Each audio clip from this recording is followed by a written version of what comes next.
The Bulls officially re-signed Patrick Williams on a 5-year, $90 million deal. Was that an overpay? Me and Pat are going to talk about it. Also, Torrey Craig decides to opt into his contract with the Chicago Bulls. And Adama Sanogo, what's his future like with the Bulls? Me and Pat are going to talk about all that and more on today's Locked On Bulls.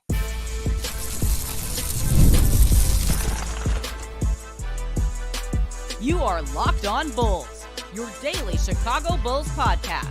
Part of the Locked On Podcast Network, your team every day. Thank you for tuning in to Locked On Bulls, member of the Locked On Podcast Network, where it's your team every single day. That's Pat, the designer, host, and creator of the Windy City Breeze and host of the Chicago Bears podcast over at ESPN 1000. I'm Hayes, host and creator of Chicago Bulls Central and Chicago Bears Central YouTube pages and podcasts. Today's episode is brought to you by Gametime. Download the Gametime app, create an account, and use code LOCKEDONNBA for $20 off your first purchase. Terms do apply. Pat, the other Pat, got re-signed. 5 years, $90 million deal for your 22-year-old forward. How you feeling about the deal, Pat?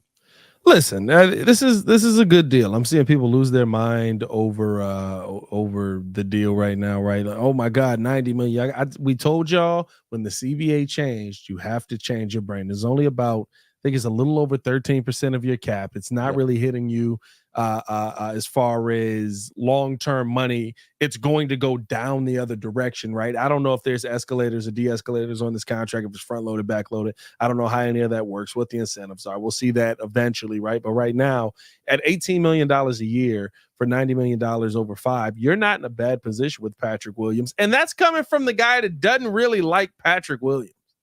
Right? Like that's coming from the dude that's like, you know, he's basically a role player and you hope for the best from him. But basically, I would say, like, if you extrapolate this out, this is basically like how we saw role players getting paid over time. There's like $10 million 10 years ago. It's not a bad signing by the Chicago Bulls here, because I do think, and I've said this multiple times, my faith in Patrick Williams has gone away based on him being the number 4 overall pick. Can he be a 15 to 18 point per game guy? Yes. What are 15 to 18 point per game guys getting in this NBA?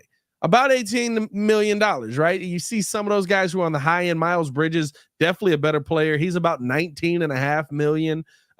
So, you know, he's kind of in that range of like, this is what we hope you're going to be. This is not a bad signing by the Chicago Bulls. In fact, I think this is a pretty good signing by the team overall. And it's a smart signing because, unlike Kobe White, we're not coming to the negotiating table for Patrick Williams anytime soon. Exactly. Yeah, I mean, this is not a bad. So put this in perspective. This is similar money to what Harrison Barnes is getting paid right now, and it puts him around the 16th in annual salary for the power forward position. Yeah, he's not bad. It's not bad. Like when you, and this goes back to what we've been saying. It's literally a mid contract. That's what it is. This is a little bit over the mid-level exception. This will probably be mid-level exception money within the next 2 years, because the new TV contract's coming up. So like, this is not, and I get it. We so often we hear anything close to $100 million. We have, for most of our lifetime, have thought superstar. That's just not what it is. Did you see what Quickly got? Did you see that? Quickly, OG Anunoby. Did you see that? Do you see what people are making out here? Well, this is not a bad contract, and I know people are gonna be knee-jerky about it, but like the fact that Pat is telling y'all it's not a bad contract to say a lot, because he's not even high on Patrick Williams. Like, this isn't a bad deal. This isn't a bad deal. No, and I think here's the thing, right? He's at the end of the day, I can also be logical with this, right? There's still a 22-year-old kid. That means that there's probably a lot of upside left in his game. There's probably a lot of growth that he's going to do throughout his NBA career. And AK doesn't want to let go of that. I'm not mad at that aspect of it. My thing is, it's time to put up or shut up, right? Now you got the money. Now it's time. Like, listen, this is not small money, and like, we're making it sound like it's small money for nothing, but this is, hey, you got to produce money, right? Harrison Barnes, for lack of whatever you want to say Harrison Barnes has been, Harrison Barnes is 18 points a game. Harrison Barnes is 18. I think Harrison Barnes he averaged 18 points a game last year. No, he averaged 12 points per game, my boy. Did he average 12? Yeah, 12 points per game. Either way, over his career, right? I mean, he's definitely had seasons where he's averaged close to 20 points per game. I'm sure of it. I don't know off the top of my head. Did drop off last year. Yeah, 12 points per game last year. 16, 18 has been in there, 19 in there, right? Like listen, that's what I want to see P. Will be. right? Like at this point, that's all I'm hoping for. Like, because he's a consistent style of player that every night you knew what you can count on. Now, when the Dallas Mavericks went out there and paid him like he was the man, that was dumb. But that's a whole different situation in itself. But I think that the Bulls, this is not the wrong deal here, and it points to, hey, the youth movement is here. Let's go. Yeah, you got to make a contribution. Another sign that the youth movement is here. The fact that this deal got done, and we know nothing about DeMar DeRozan yet. Free agency officially opens up tomorrow at 5 p.m., I believe, Chicago time, 6 p.m. Eastern. So we'll be looking forward to all of that. But like, this isn't a bad deal. And I know knee-jerky Bulls fans are going to hate it. There's going to be a bunch of think pieces and all this. It's not a bad deal. I'm sorry, it's just not. I think here's the thing too, right? You know how this guy already fits into the roster. You know how he's going to be able to go out there and contribute. The biggest question for me on this money is health. Is he going to be healthy? Is he going to be able to go out there and give you the games that he gave? What was it, 2 years ago? Health is the biggest question, yeah. 2 years ago, he played 82 games. 82 games last season. You know what I mean? Or last season, season before last. Like that's really what you're hoping for, right? Like that last season was a fluke, that you're not sitting here talking about Patrick Williams being a player who is often injured, even though we've seen that be kind of the story of year 2, year 4. Like, okay, year 5 is here. Let's get the body right. Let's get the health right. If he's on the court all 82 games, you know he can make an impact. And at this point, the way that they've paid him, the 4th overall expectation should be out the window with the rookie contract. And that goes to the funny thing is that, do you know how many Bulls fans suggest that we should go out and sign people who do exactly the same things that Patrick Williams does? The only difference is that we didn't draft them 4th overall. Yeah. Like, that's it. Once you remove the and keep in mind, like I say, 4th overall picks usually don't turn out to be stars anyway. Like, if you just look at the history of it, but once you remove the expectations that were there for him because he was drafted 4th overall, you just look at him for what his skill set is. He's a player that can hit threes and plays defense. I hate to tell you guys, but guess what? Just those 2 skill sets alone combined into one player is going to get you at the minimum about $15 million. Yeah, and the fact that he's still here, listen, I think that's what. This is what we knew AK wanted. And to be honest with you, it's less than what me and you said he was probably going to get. We said we were like, don't be surprised if he gets 4 for 100, right? That's 25 M's a year. I was like, listen, like, AK loves this dude. He's going to pay him. He's going to keep him around for at least 4 years. 5 over 90. I honestly think the Bulls got to steal with this one. And when you talk about long-term money, when you talk about how the CBA, how the cap's going to go up and all of that, right? Like everything that goes into this and the contribution he can give. Now your biggest question is, all right, how does he fit in with Giddey? How does he fit in with Matas? Who's playing the 3? Who's playing the 4? I don't care at this point. It's a wing. Did you see how they were doing that in the draft? Like there was no more like small forward or power forward. Wing. Literally wing. Guards, W. forward, it was centers. a W, bro. It was That's guard. all it is. It was GCW. I was like, I think it's W. Are they just saying wing right now? So like, that's hilarious. Whatever it is at this point, like those 2 to me are going to be interchangeable, and don't put anybody in front of them. Don't hold these guys back. Like the biggest question mark on P. Will that the P. Will supporters still have is, well, you know what? You drafted him 4th overall, and then you put 5 dudes in front of him. Hold on, stop, because I got to stop idiots. First of all, you're dumbass. Like, let's just be clear here. Saying that Bulls got to still also says he wishes the Bulls. That does not make any sense. You picked a certain narrative and you came in here and you're looking like a goddamn fool because you thought we were going to come in here hating on P. Will and we're all favorable on the deal. You picked your narrative before coming in here thinking that we were going to be negative on it, and when it doesn't, now you're trying to backpedal and try to make yourself right. Stop it. Your mama didn't put you here for you to look this stupid capping in YouTube comments. Stop being stupid. This respect your mother. Now keep it going. This is why we don't stream at 12:30. Yeah, it's like it's idiots, bro. Like it's just stupid people. Petty Roosevelt in the building, ladies and gentlemen. The locked on version of it. That's why we don't stream at 12:30. he can't keep them contained anymore. At 12:30, no. No, at 12:30, no. There's no containing. Dog. But no, man. Listen. At the end of the day, go out there and develop him. Go out there and turn him into the best version of him that he can be. I don't think he's going to be the number 4 overall pick. I don't think we'll ever be sitting here talking about Patrick Williams as the face of this franchise, but at 22, maybe he can prove me wrong. There's plenty of time, and he's at least going to be here till he's 27. So we'll see. Yeah, we'll see. But yeah, so overall favorable on the deal. I think this is good. It gives Patrick Williams an opportunity. And I always go back to that December that he had this year, and that was without DeMar and Zach on the roster. And maybe that's what we see this year, where he gets more opportunities with a bunch of players that are able to move the ball around as well. So we'll see what that brings for Patrick Williams' future here. But as far as for our future here on Locked On Bulls, we're going to start talking about Torrey Craig opting back into his contract. But before we get into that, we got to get into a message from one of our sponsors, and that is Gametime. Gametime is an authorized ticket marketplace of Major League Baseball, which means that getting tickets faster and easier. Prices on Gametime app actually go down closer you get to the first pitch. With killer last-minute deals, all-in prices, views from your seat, and their lowest price guarantee, Gametime takes the guesswork out of buying MLB tickets. Save up to 60% off buying last minute for sports, concerts, comedy, theater, and more. Save even more with exclusive in-app deals on select seats ahead of the game and or event.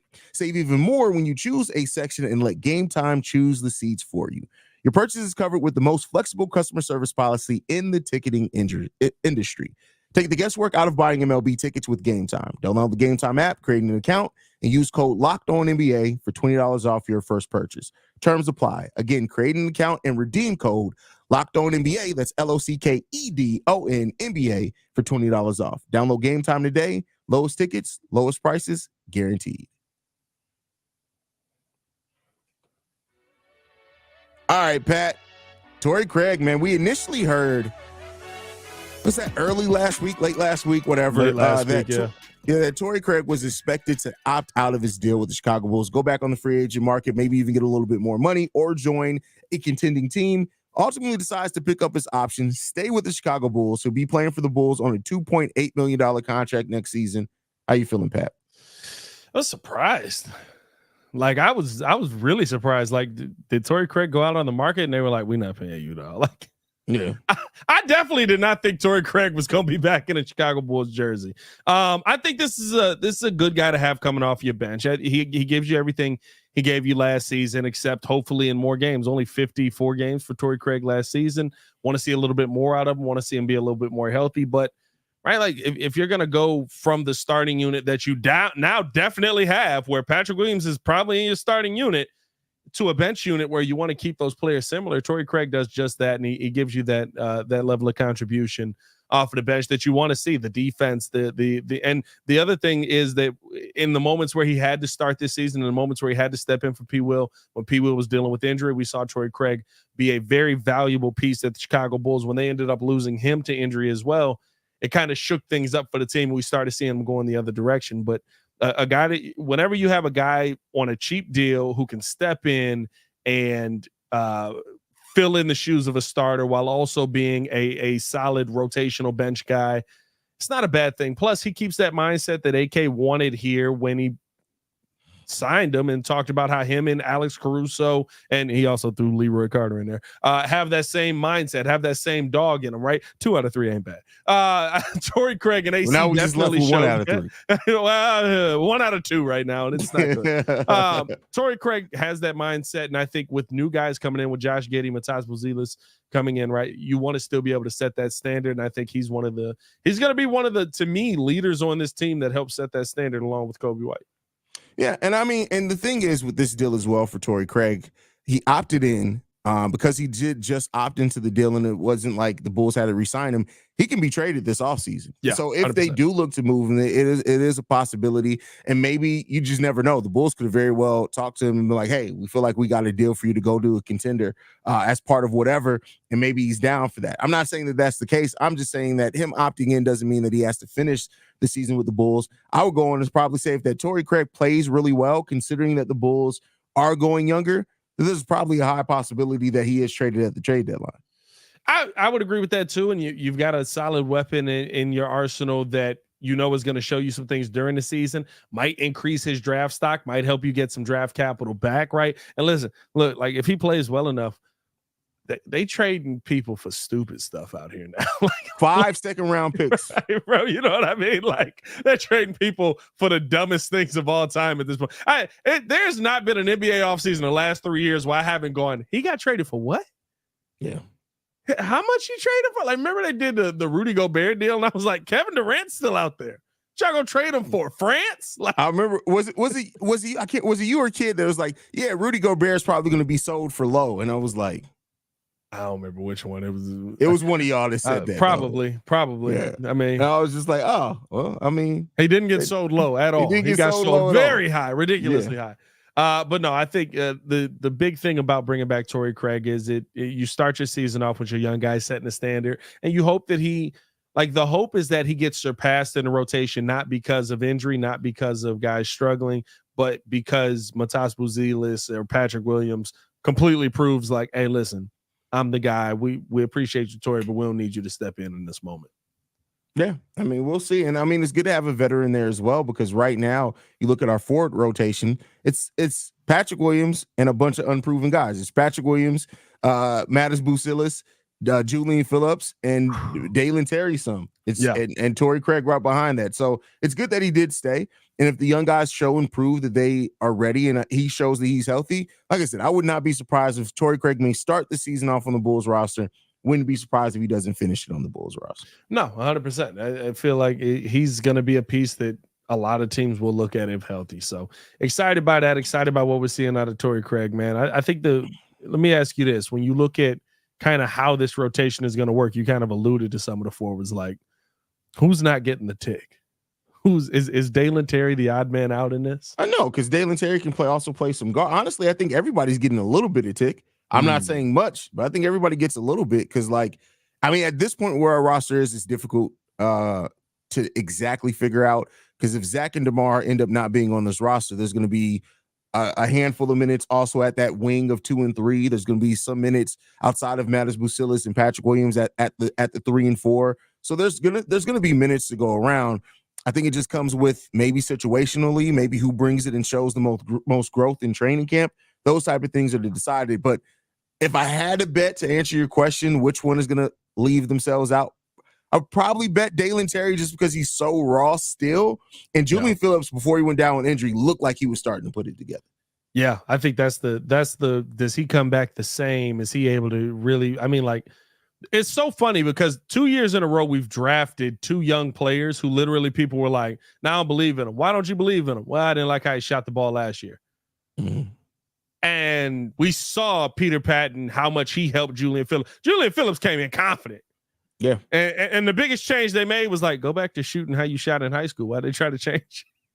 Yeah. Right? Like, I really wonder if Matas Buzelis kind of has that effect as well. His senior year, he shot really well, although, you know, up to that point, he wasn't a great shooter. So I wonder if the senior year was the anomaly and not, you know, the other years that have been there. But if you get guys like that, a shooting stroke, how dominant they can be, even just from a role player's perspective on the court, because of how they're able to attack the rim, how they're able to finish around the rim. Like, they already have the, like, drive to the bucket and have a strong finish. Can you knock down the 3 ball? We got some guys who are on the precipice on this bench. So I'm excited about some of the young guys on this team. We'll see what it is long term, though. I mean, and that may be the thing, that the brighter side of this season, depending on how things shape up, we could just be looking at development and be like, hey, Julian Phillips went 3 of 5 from 3 last night. You know what I mean?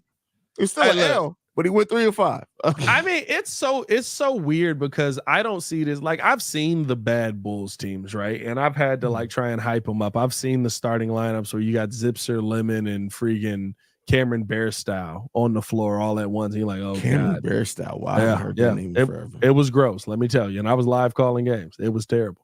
But Cristiano Felicio, don't forget that. No, Felicio was hurt, so Bairstow was starting at center. Yeah, I've seen some bad games, dog. I've seen some stuff. I've been in these trenches. But I think that lineup's still floating around like a Twitter and all of that too. Wouldn't surprise me. But I think the thing is, this lineup doesn't feel like that. This youth lineup doesn't feel like that. It actually feels like there is some talent in this lineup. It feels like there's some hope in this lineup. It feels like, not to say that they're going to come out and they're going to win 60 games next season. Like, I don't know if they're there yet, but could I see this still being a 30? Yeah, 100%. But could I still see this being a 30+ win team? I kind of do, even with just the young guys on this team. Yeah.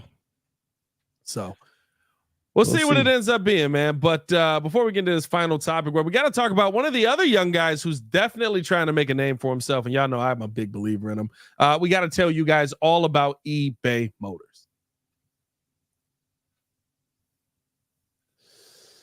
eBay, bringing passion, drive, patience. The formula for winning championships is also what keeps your ride or die alive. eBay Motors has everything you need to maintain your vehicle and level it up to peak performance. Superchargers, roof racks, exhaust kits, LED headlights, and more. Whether you're into speed, power, or style, eBay Motors has you covered with over 122 million parts. For your ride or die, you'll always find exactly what you're looking for. And with eBay Guaranteed Fit, your part is guaranteed to fit your ride every time, or your money back, because with eBay Motors, you're burning rubber, not cash, with all the parts you need at the prices you want. It's easy to make your car the MVP, and bring home huge wins. Keep your ride or die alive at ebaymotors.com. Eligible items only. Exclusions apply. eBay Guaranteed Fit, only available to U.S. customers.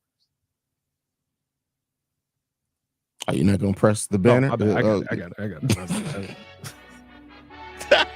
I was still on the read. I had to get back. Listen, it's almost 1 o'clock in the morning Chicago time. It is almost 2 o'clock in the morning your time, dog. Yeah, it is what it is when it comes down to it. Pat, last topic of the day. Snogo gets a qualifying offer. I like this deal for a couple of different reasons. Right now, we have no idea what our center position is going to look like. We have no backup center. We don't have right now, this could change, ability to re-sign Andre Drummond. And here's what I'm going to tell you guys. For those that are still holding out hope that the Bulls re-sign Andre Drummond, if they don't find some clarity on the Zach LaVine trade or DeMar signs elsewhere within the first day of free agency, Drummond's probably not making it past that time. He probably will be with another team. So you lock in Adama Sanogo on at least a qualifying offer, gives you it makes him a restricted free agent. I'm pretty sure they'll work out a deal. Keep in mind, he was the number 1 undrafted rookie in that draft. And AK said that if they had a second round pick, that's who they would have targeted. So how do you feel about the extending this qualifying offer to Adama Sanogo? Listen, I think it's a good move. You keep the young guys on your team that you know that they can play, especially with the era that you're entering into, right? Mataz Bazilis to me is I don't know if I'd say he's a question mark, but I think he is somebody who you're like, okay, there's something key that he does, but if this part of his game doesn't work, that part may not matter, right? And I think the shot blocking is really what you lock in on with Mataz Bazilis and his ability to get to the rim. With Adama Sanogo, he just knows his game already, right? He played 4 years at UConn. He won national titles. He comes into the NBA, and we saw literally the same player in the G League dominating players who just were trying to figure out their game. They brought him up to the Chicago Bulls a couple of times, didn't get a ton of minutes with the Bulls, but in his time out there, it was literally just like, oh, look what he does. He grabs offensive boards. He grabs defensive boards. He throws the ball to the point guard. He gets down and tries to put the ball back in the hoop. He just knows his game. Almost 6 offensive boards and 6 defensive boards per game last year in the G League. He understands his game, like you said. Yeah. I think over 60%, maybe almost 70% shooting from the field, because he was ridiculous. He just understands what and where he needs to be. Like he doesn't try to do too much. G League MVP. Yeah, if the Windy City Bulls won more, absolutely. So, but yeah, listen, I'm a big fan of Adama Sanogo, and he reminds me, and this is why I love the 4-year players. Now, I don't think he's as good because Taj was able to come in and do that, but he reminds me a little bit of a Taj Gibson, who Taj just stepped on the floor and it was like, what do you need me to do? It was like, go out there and block shots and grab rebounds and don't get killed by the other guys on the floor. I got you. Like it wasn't like this gradual growth process where Taj Gibson became the player we hoped he was going to be. He had by year 2, it was like, I think this is the peak of him and this is great. And that's what it was. Like, that's kind of what we got out of Taj. He added a jump shot later on, but it was like, this is all I really need you to be. And that's kind of what I see for Adama Sanogo, where I'm just like, I don't need you to be the greatest big man of all time. I need you to, right now, the goal for him should be find his way back to this Bulls team, take whatever he can with the qualifying offer, or get as much money as you can, I guess, at this point. Get your money, right? Your goal should be the consistent backup center on this team, because there isn't one. Yeah. And I'm not even going to sit here and tell you that there's not an opportunity for him to find his way into the starting lineup at some point, because there's not a lot of big men on this team. Now, Billy's probably not going to play anybody that's anywhere near a center's height, but that's neither here nor there. Listen, Billy, centers, he's played centers. We just haven't had a bunch of them on this roster. Like, we've had Vooch, Drum, Tony Bradley, Tristan Thompson. That's not really a center, but I'll allow it. And Andre Drummond. That's all we've had during his tenure. It's been ugly, bro. It has been ugly at the center. It's been ugly at the center position. I'm not cutting him no slack though, because we have had Drummond healthy and he put DJJ out there in center. Was DJJ playing center when Drum was healthy? I thought that was when Drum was out. No, we had Drum sitting on the bench and it was like no, because the time that DJJ was mostly playing center was the year before we got Drum. And then the year that we got Drum, DJJ wasn't playing for real to start. Remember, because he was getting DMPs, and then he started playing center. So it's still gross. Oh yeah, it's gross either way. It's ugly. It's ugly. Stop playing shooting guards at center. Hey, DJJ was out there. He was like, I get the guards this year. Wait a minute, when they start doing this? Yeah, dude, this is new. This is new. You sure don't want me to line up at center? I could play center if you need. I got power forward too. I could play power forward minutes. Just starting them consistently at power forward. Nah, man. I think Sanogo, like, do whatever you can and find your way on this team and just prove your name. I think that's all he needs is a chance, honestly. And I think this year he'll get a chance because I don't think we're re-signing Drum. Yeah, Drum ain't coming back. Yeah, I don't think we're re-signing. Drum said, I gave y'all that one extra year because y'all treated me right. I'm up out of here. Yeah. And that's fine. I respect him for it. Also, Drum probably can go get a bag. Like, he got to be looking at some of the bags out here and just being like, bro, come on, dog. Like literally, Drum is like, y'all just drafted Zach Edey number 9 overall. Where's my bag? Where's my bag? The Zach Edey hate will never die for Hayes. Never. And Zach Edey actually made it into the league. Zach Edey went all the way from being like not in the second round to being the 9th overall. Like I said, he earned it. Even with my hate of him and how it's going to translate to the NBA game, how he played in the NCAA tournament, he absolutely earned working himself out. How he performed in the draft combine, he absolutely deserved to make an NBA roster. But 9 overall, my brother. 9 overall. 9 is nuts. 9 is crazy. Bro. Hey, you weren't even there. I was trying to get you into the chat. I needed help. I was having it was just me and Joel. And Joel said, I can't even say it. It's so disrespectful. He was like, you know how he started late in life and how he's really going through college and stuff like that. It kind of reminds me of Tim Duncan. I was like, Joel, I will punch you in the face, bro. like, bro. I thank God I wasn't in that stream, bro. I was trying to get you in the chat, bro. I was begging. I was like, please, somebody find Hayes. Man, that's crazy. I need help. He said, no, I'm not saying he's Tim Duncan. I'm just saying it's kind of like that same storyline. I'm like, as the greatest. Other than them both looking like they wore helmets in middle school, bro, that should never be put in the same. Listen, that's never. Zach Edey got a long way to go before we start getting Tim Duncan comparisons, bro. I won't allow it. Hey, man, listen, not a bad day for the Bulls, even though tomorrow on Twitter is going to be a madhouse. But appreciate y'all for tuning in, showing love. Hit that like button, subscribe to the page, leave a 5-star review. Y'all know what to do. And, hey, Pat Will, get your money, man.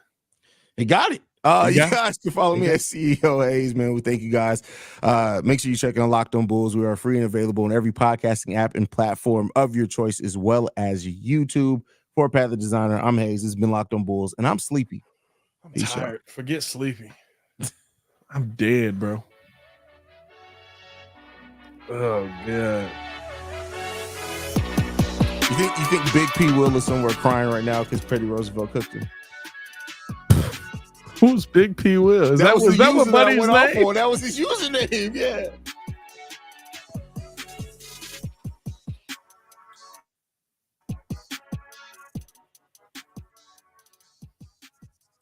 Pat, you do look like you sell baguettes, bro.